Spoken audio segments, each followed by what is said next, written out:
was spying on Trump. Well, the reason he was writing the memos was to create a record so that he could destroy No him. American knowingly colluded with the Russians to interfere in our election campaigns. Oh, wait, unless you mean Hillary Clinton. Pardons, prosecutions, and transparency.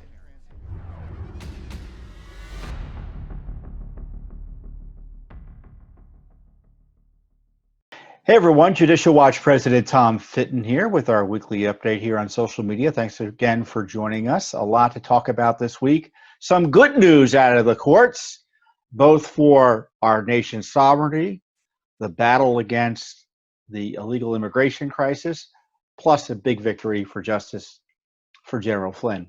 I'll give you the details on that.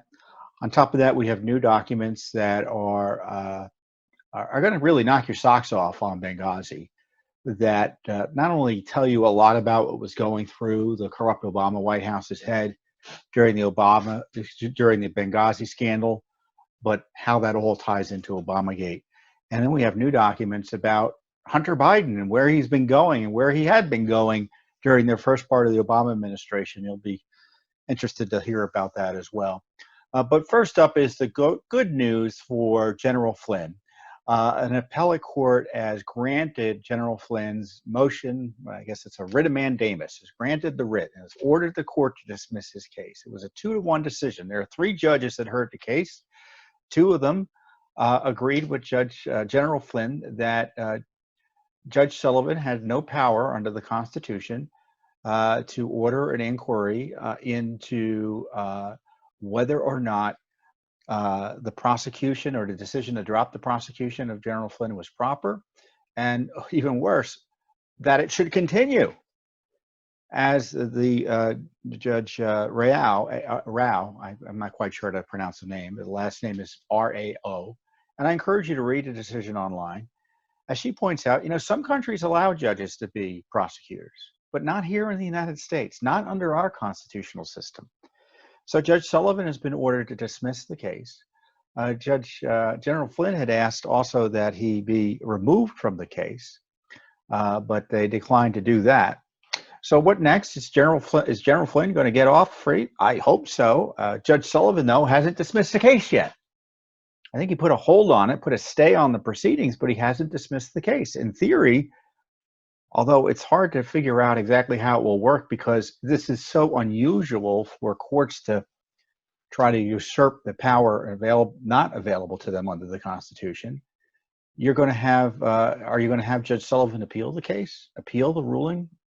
Or will you have the other judges on the court decide to take it up in full? Because I guess when you have a appellate decision by a 3-judge panel, what happens is collectively the entire circuit, all the appellate judges in that district can consider the decision en banc, which is a kind of all the judges meeting and figuring it out. I don't think there's any reason to do that. You'll see the decision's quite strong and adamant that there was no legal basis for Judge Sullivan to do what he did. I call it judicial adventurism. And on top of that, we have new documents coming out this week that have been withheld criminally, in my view, by the Justice Department and the FBI from General Flynn that show, once again, Flynn is innocent. There were notes that Peter Strzok took, and it's hard to tell where the notes are. Allegedly, they were written around the time of that infamous Oval Office meeting where Obama, Biden, and others talked about the dossier and General Flynn and things like that, and sicked essentially the FBI on General Flynn. Strzok had, it looks like, I'm speculating here, but the note suggests that he was debriefing someone who talked about it, probably Comey.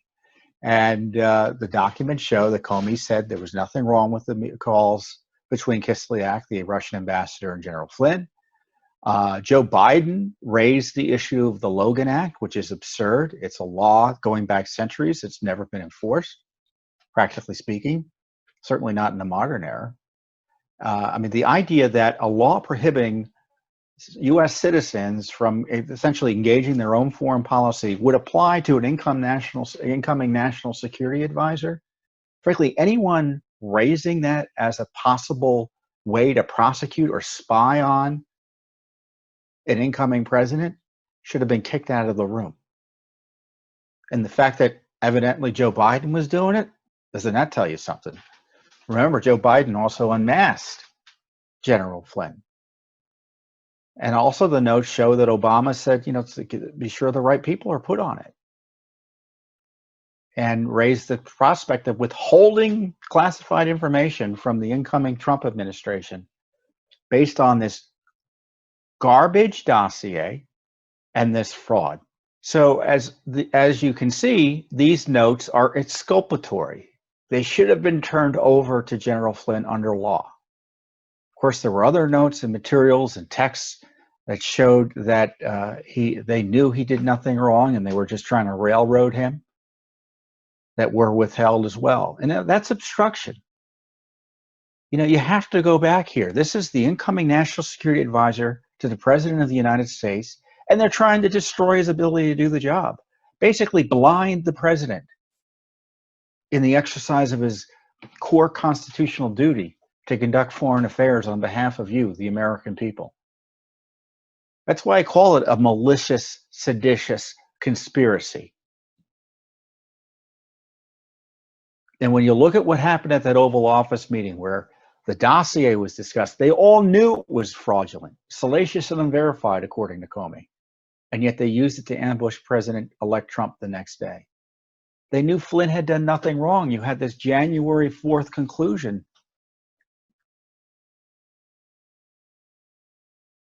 Nothing to substantiate a claim against General Flynn. And they all knew it, yet they continued with the investigation after the intervention of FBI leadership, Obama FBI leadership. So they tried to blind the president by removing his trusted national security advisor, by manufacturing a case against him. Remember, the note said, well, do we want to get him fired or do we want to catch him in a lie and prosecute him? It's not the job of the FBI, quote, to get someone fired. That's a political hit. They've been sitting on these documents, and Mueller pursued this investigation. You know what's interesting, though, about what the Justice Department has said about this? They've said, they've said there's no wrongdoing by the Justice Department. They're not admitting to any wrongdoing by the Justice Department. Maybe some bad guys over in the FBI, maybe. But nothing in the Justice Department. So as far as I'm concerned, the cover-up continues. Where are the prosecutions? Where's the grand jury targeting those who railroaded Flynn?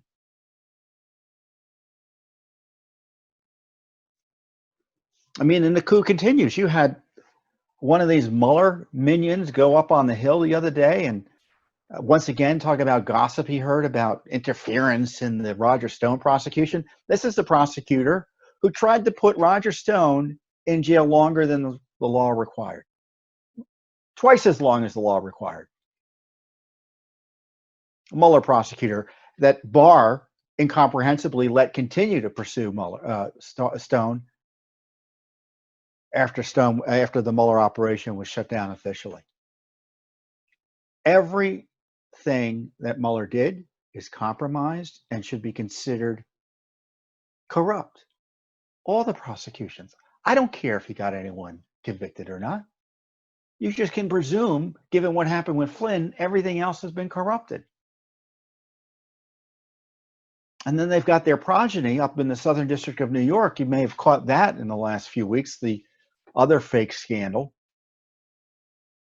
where you've got the Southern District of New York going on a jihad against the president, making up campaign charges against him out of whole cloth, suggesting he committed crimes targeting his lawyer, Rudy Giuliani, for daring to ask questions about Joe Biden. So they got a never Trumper or a long termer or a deep stater, whatever you want to call it, at the Southern District of New York. And Barr wanted to put someone else in there. And he said, well, you can't do it. And Barr said, oh, yeah, I can. The president's firing you. And Barr had wanted to put someone in there immediately that he liked, but Barr, of course, compromised with this insubordinate official and let his deputy take over. So things will just continue in the Southern District of New York. You know, I don't mean to be hypercritical of Barr, because he's got all of these. The Justice Department, I used to say during the Obama administration, when it comes to public policy, the Justice Department was a locus of evil during the Obama administration. And a lot of those people, at least in terms of the career staff, and just institutionally, they just think they're above the law. And their job is to suppress the president and try to drive him from office. And you kind of see that in the Southern District of New York.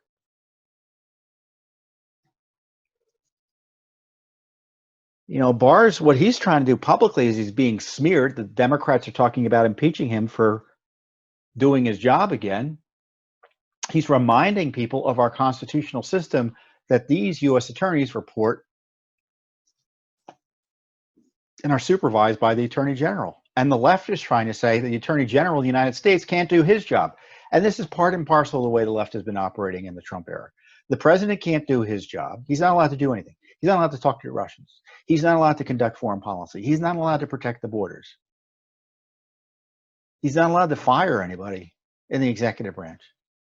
Oh no, and we can't accept any of his judicial nominees to the Supreme Court. He's not allowed to do any of the things that the president has the power to do under the Constitution. So the coup continues. The coup continues. So it's a big victory for General Flynn, a big victory for the rule of law, confirmation that Barr did the right thing in kicking the case out. But it's also confirmation of a vast criminal conspiracy against the President of the United States. And this goes back to what I was saying earlier. They were trying to blind the president. And so you can see the kind of craziness with Flynn. Even still, they think they should be able to go after Flynn. And that's why I think the president needs to pardon him. I mean, he may not need to do it now.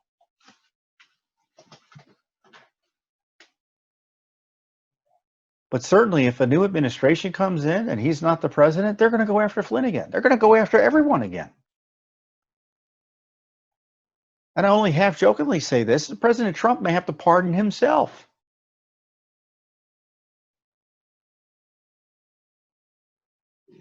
The insurrectionists are also in the administration.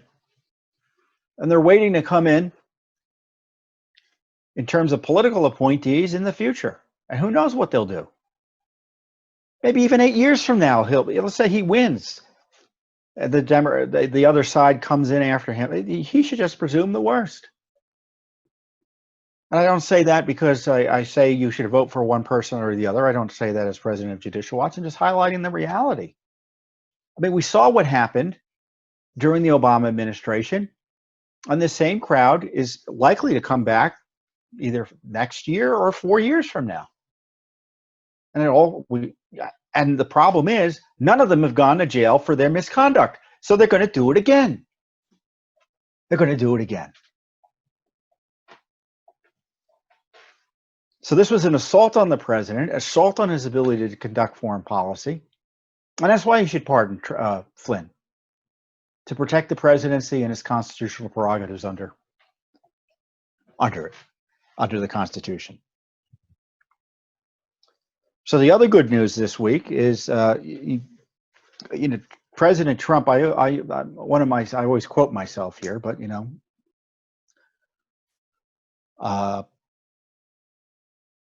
I've often observed, let's put it this way, that the best immigration reform would be actually to enforce the law. And President Trump was facing this asylum crisis where people were flooding the borders, trying to break our system with the support of the leftist agitators that are now trying to take down our system in our nation's cities, with fraudulent asylum claims, where you're getting, exponentially greater asylum claims, most of whom tend to be meritless.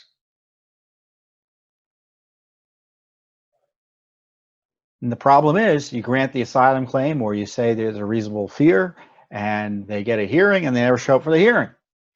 So they more aggressively enforce the law, which is to quickly adjudicate those asylum requests initially and send them back home. Remove them from the country immediately if they were found not to have a credible fear. So what did the left do? Well, they've come up with this idea that the habeas corpus, the Great Writ as it's called, applies to illegal aliens trying to enter the United States of America.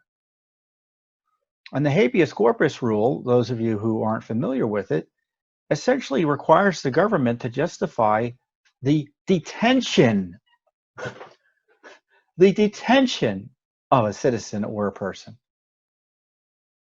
It goes back before the founding of the country. We inherit habeas corpus from the English common law that was present when the country was founded. Magna Carta. It's a glorious, glorious development in human freedom against the king or government generally now. So how does it work that you have a habeas corpus right to not be sent home? Well, 7 justices, 7. So that meant 2 liberals, Justices Breyer and I believe Justice Ruth Bader Ginsburg, agreed with the 5 conservatives on this issue that the habeas corpus is not appropriate to apply to aliens seeking asylum, and that Congress has given the authority to do this. That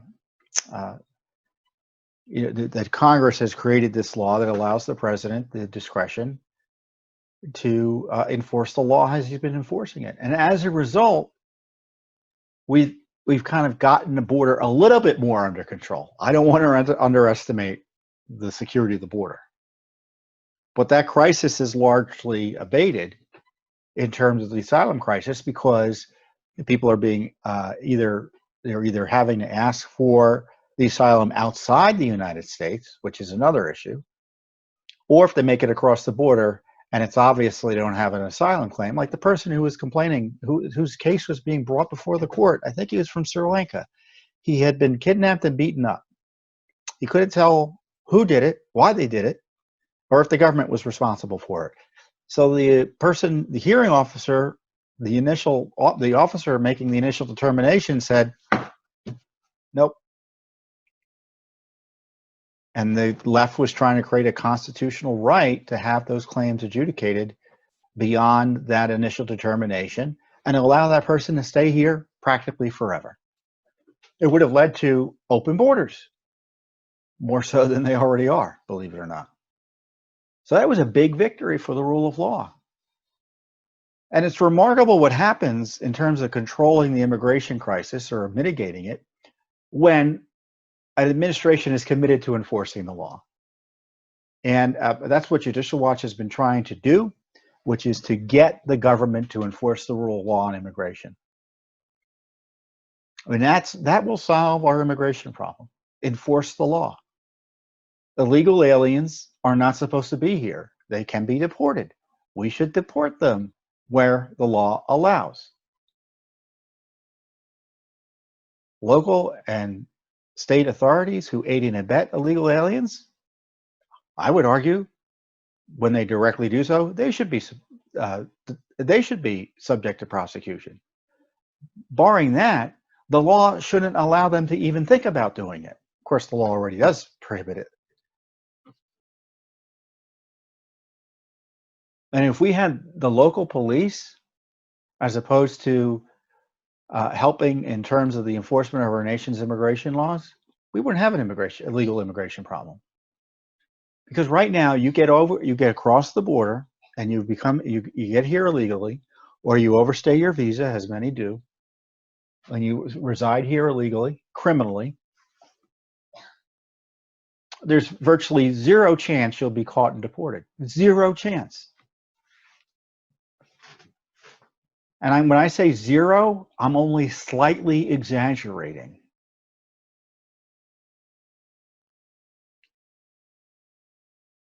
But if you were able to expand our resources to help have the police be able to inquire, but which they're not able to under the sanctuary policies that are controlling most of our city police departments, how about that for police reform?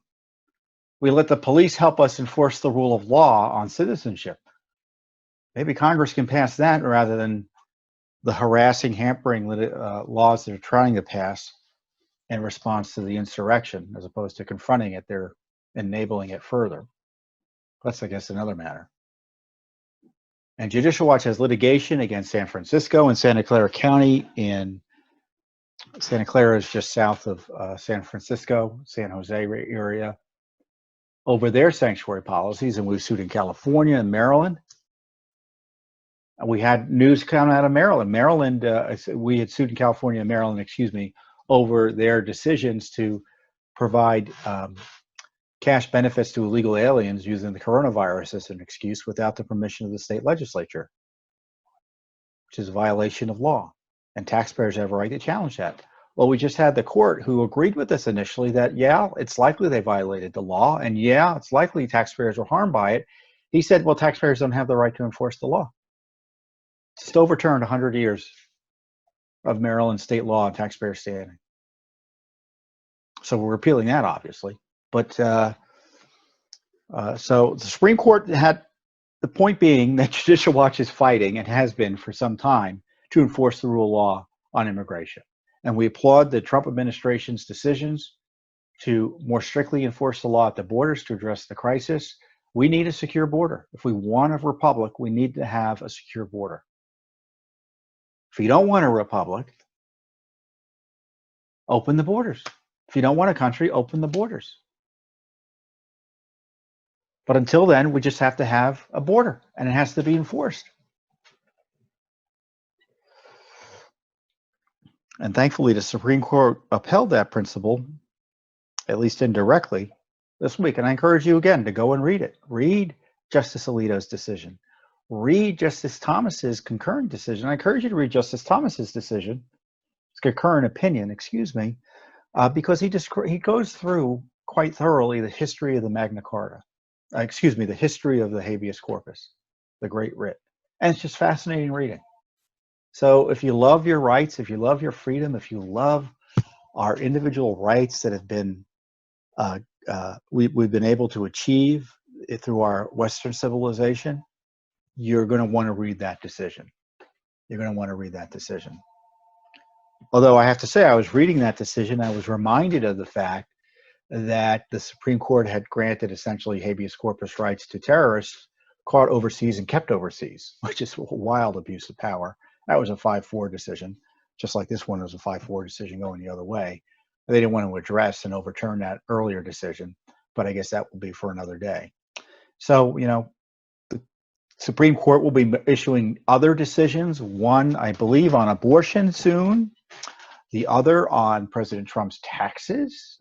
Again, the coup cabal trying to break his civil rights by requiring him to turn over his taxes, and so they can do fishing expeditions against him. Complete abuses of power. So we'll see how the courts handle that as well. So a lot coming up from the Supreme Court soon. So enough about the courts. Let's talk about what Judicial Watch is doing and what we've uncovered. So you remember the Clinton email scandal, right? Well, it grew out of in large measure Judicial Watch's lawsuit to get information about Benghazi. And frankly, our Benghazi investigations were the most consequential non-governmental investigations in America's history, because it uncovered the Clinton email scandal, it uncovered the Benghazi scandal in the sense that it led to the creation of the Select Committee on Benghazi. And that as a result of the Clinton email scandal being uncovered, Hillary Clinton is president. That was how history was changed as a result of our work. Not because of anything Congress did, not because of anything the Justice Department did, was because Judicial Watch knew The lies about Benghazi and the attack itself was a scandal without measure at that time. And we put enormous resources into figuring out what went on. And we did. And we caught Hillary Clinton in her email scandal. And we caught the fact that the White House, not the intelligence community, but it was the White House who concocted the Benghazi lies, that a video made them do it. It was a spontaneous demonstration as opposed to a well-planned, fully conceived for some, had been conceived in terms of, been planned for some time. It was a terrorist attack. They all knew it at the time and they lied about it. We proved it. Why did they lie about it? It was because they wanted to keep President Obama in office. So they lied about intelligence. Does that remind you of something? They lied about intelligence to keep an election result the way they wanted it to be, which was the re-election of President Obama. So they didn't want it known widely that there was a terrorist attack, the murder of our ambassador and 3 other innocent Americans, something that could have been prevented. They didn't want all that known. So they lied. They said it was a video. It was spontaneous demonstration. Couldn't have known. We found out they had every reason to know. There were all sorts of warnings, securities, threats. And who was concocting the lies out of the White House? Well, we got the document. We got the smoking gun document. Ben Rhodes, national security official. I think he was deputy national security advisor. And so we have these new documents that have come out because we've been asking about the FBI's fraudulent investigation of Hillary Clinton. And they've been giving us documents confirming it was fraudulent. But we got some, because it was Benghazi related. Interestingly, how the criminal investigation of the Clinton email case by the FBI and Justice Department uncovered Benghazi material. Isn't that interesting? Well, let me show you the contempt they have for the rule of law and our democracy. So these documents show, so going back in time, the attack was on September 11th. A few days later, September 16th, then Ambassador Susan Rice, Benghazi Susan, as some people call her, went on 5 television talk shows and lied. Sunday talk shows, the full Gunsberg, as they call it, went and lied in all the talk shows saying a video made him do it, when in fact they all knew it was an attack. And she, as we have uncovered in the documents, specifically knew it was an attack, not a demonstration that got out of hand.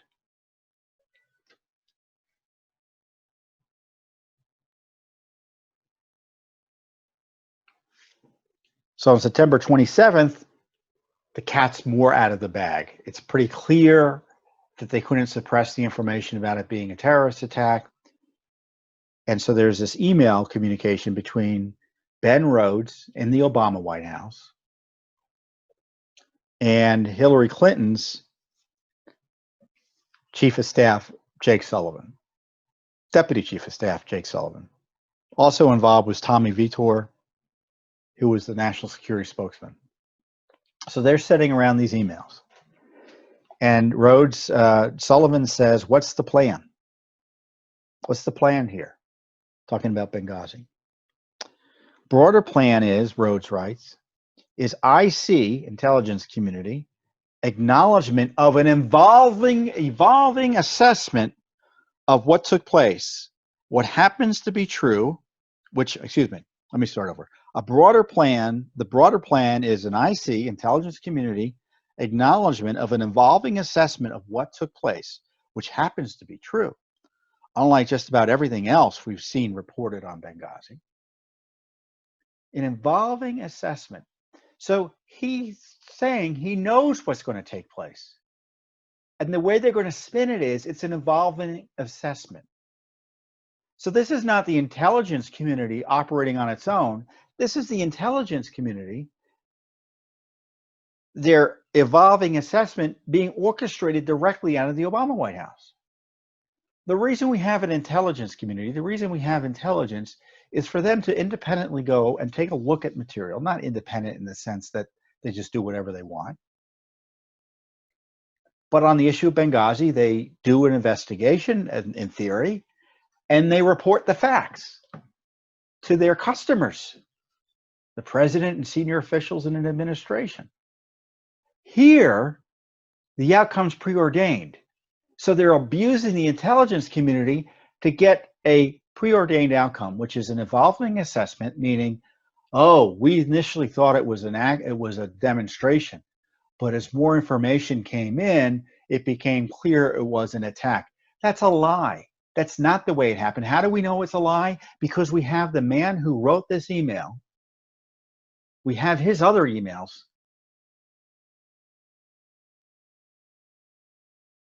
Where he told Susan Rice specifically,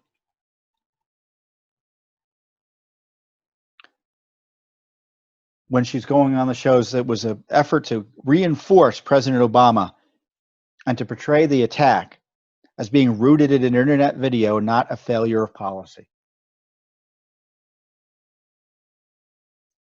So they were trying to actually use the attack to make Obama look better by lying about it.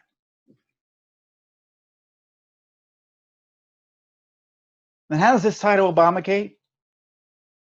Well, you see, they were manipulating intelligence and lying about intelligence to get a political result so that the president could win re-election. For the next election, they manipulated intelligence and lied about it so they could get a political result to try to short-circuit the Trump campaign.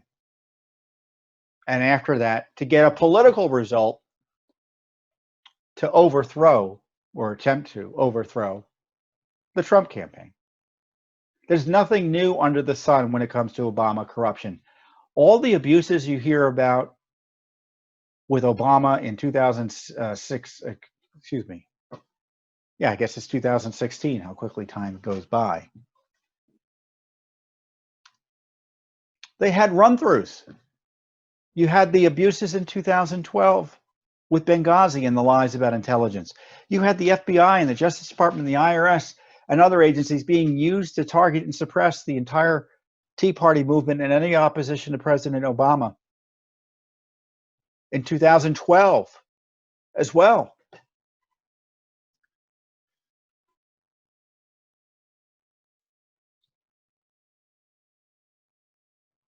Those agencies were abused in 2012. There's nothing new. So they just did it again in 2016. They used different topics to target their political opposition, but they did it once before and it worked the first time. I say between the IRS, especially the IRS abuse, which suppressed the entire Tea Party movement. That's how you steal an election in plain sight. That's how Obama, as far as I'm concerned, stole the 2012 election because he abused his powers to suppress his political opposition. Did he literally change votes? No, of course not. Well, I don't know. But I do have evidence his political appointees in league with the allies in the Hill used the IRS to try to suppress his political opposition. And they kept on doing it even after he won. Even after he won. So by the time Trump had come around, they had already had the wheels in motion. They already knew what to do. They already had the playbook. So isn't that astonishing? Now this stuff is not as, it's more of a kind of an indictment in terms of the attitude they had, this other material that we've uncovered, but it's something you'll want to know about. They start joking about being called liars as it relates to Benghazi.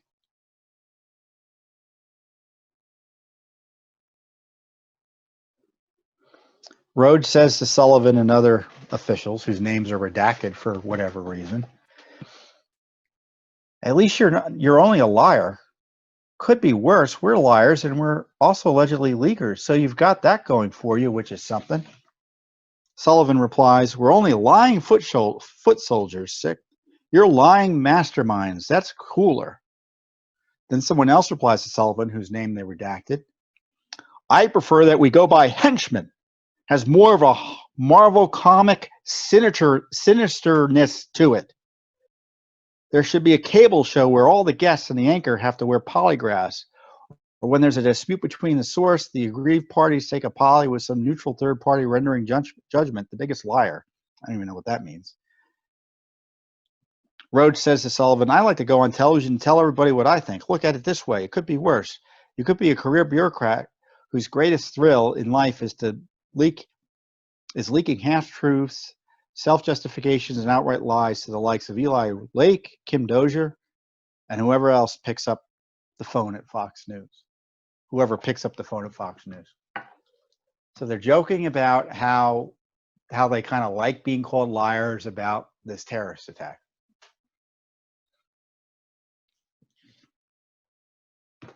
What do you think of that? I mean, they just were caught lying, by the way. They were caught lying about it.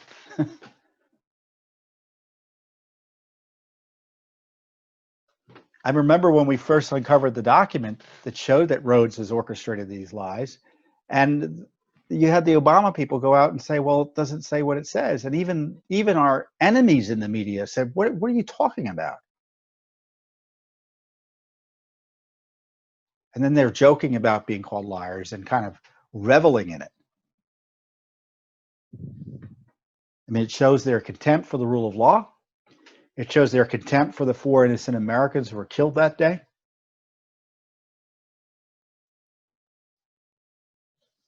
Murdered.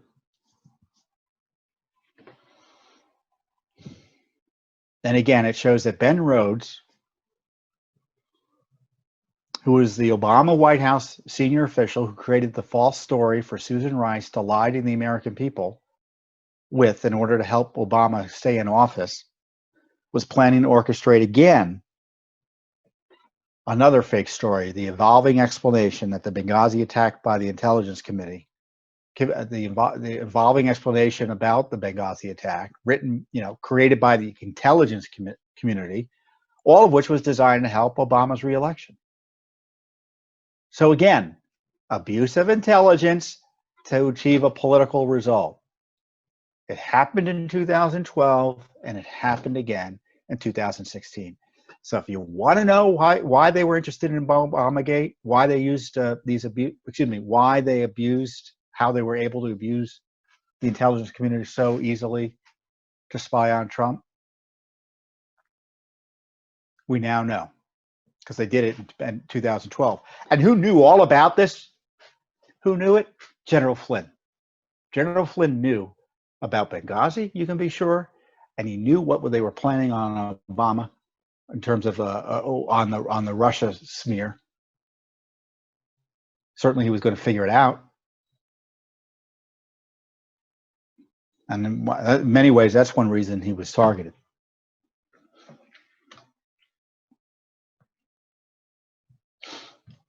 So, speaking of scandals, Judicial Watch is, again, front and center on a scandal that everyone ought to be interested in. I think most Americans are interested in, but no one's doing anything about, which is the Biden, Burisma, Ukraine, China influence peddling scandal. You remember Joe Biden, he's running for president. Well, his son had gotten a sweetheart deal, obviously a no-show type job from Burisma in the Ukraine. It was their insurance policy to protect them from corruption investigations. Certainly they paid off when Biden went in there and got a prosecutor fired by threatening to withhold $1 billion in aid. And then, of course, you had the Chinese give a special concession to Hunter Biden's business worth potentially, I think, $1.5 billion in business. It's not clear how much money directly went into Hunter's pockets. Business that was effectuated during at least one visit to China, an official visit to China with Joe Biden, that Hunter happened to be on the plane with him on, Air Force Two. So we had noticed that members of Congress had asked about Biden's travels, specifically Senators Johnson and Chuck Grassley. And so we said, we want those records too. Give them to us. That's what, sometimes that's what we do. Congress, everyone thinks, well, Judicial Watch are coordinating. Congress doesn't tell us jack. They don't tell us jack about what they're doing. And when we often find out about what Congress is doing because we see a letter somewhere, say, well, look at what they're asking for. They must have some information. We'll ask for that too, because unlike Congress, when we get the information, we disclose it to the public. Congress doesn't always do that. So in this case, we saw that they were asking for Secret Service records about Hunter Biden's travels. Where else was he going? Was he on Air Force Two? Was he on Air Force One? Were there government planes? Now, the Secret Service responded to the senators, but the senators didn't release the information. But because we had FOIA'd it, they sent the response to us. And we found that Hunter Biden was provided Secret Service protection on 411 flights, 29 countries he visited, including 5 visits to China. And so this means the Secret Service was providing him coverage and security, which is appropriate. I think it's appropriate. He's the vice president's son. President Biden was vice president at the time, obviously, so they usually provide the children of the president and vice president Secret Service protection. Now, the documents don't say whether he was on government planes here. The Secret Service told the senators to go ask other agencies, which we'll do as well. 5 visits to China. You know what's not in these documents? Any visits to Ukraine. And by the way, this is only a portion of the Trump-Obama administration's Hunter Biden travel, meaning it was like the first 5 years, not the full 8 years. So he's hired in April of 2014. We get the records from the beginning of the Obama administration through May of 2014. And there are no at least Secret Service connected visits to Ukraine. Now, isn't that amazing that you're able to get a job in Ukraine for a major national conglomerate without having to visit the country? Or at least not having visited it within the last 5 years prior to you getting hired. I guess it's possible, but it certainly raises additional questions about the circumstances of the hiring. Don't you think? Don't you think? So I'm sure other reporters are going to be looking at these documents. The visits included Ethiopia, India, Argentina, France, Spain, Canada, Dominican Republic, China, Belgium, Spain, United Kingdom, Egypt, South Africa, Denmark, Hong Kong, Mexico, France, Colombia, Russia, Ireland, China again, Switzerland, Italy, Japan, I guess I'm repeating myself, some of these, and Qatar.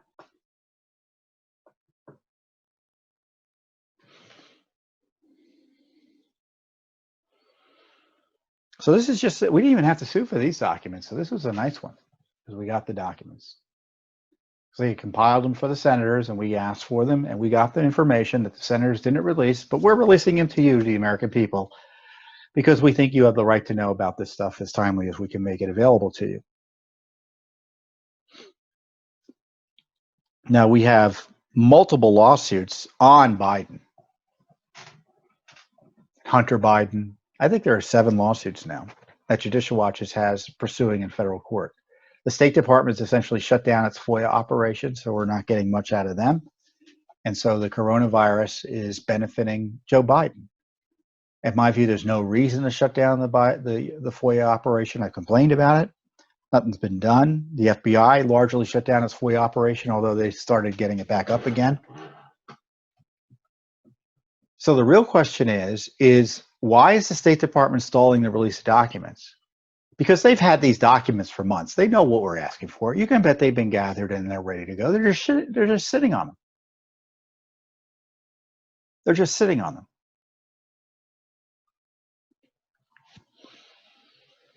But the Burisma scandal ain't going away. The Hunter Biden scandal ain't going away. Those influence peddling scandals aren't going away. And now we know Biden's involvement with the Russiagate and Obamagate and the Flynn targeting and the Trump targeting.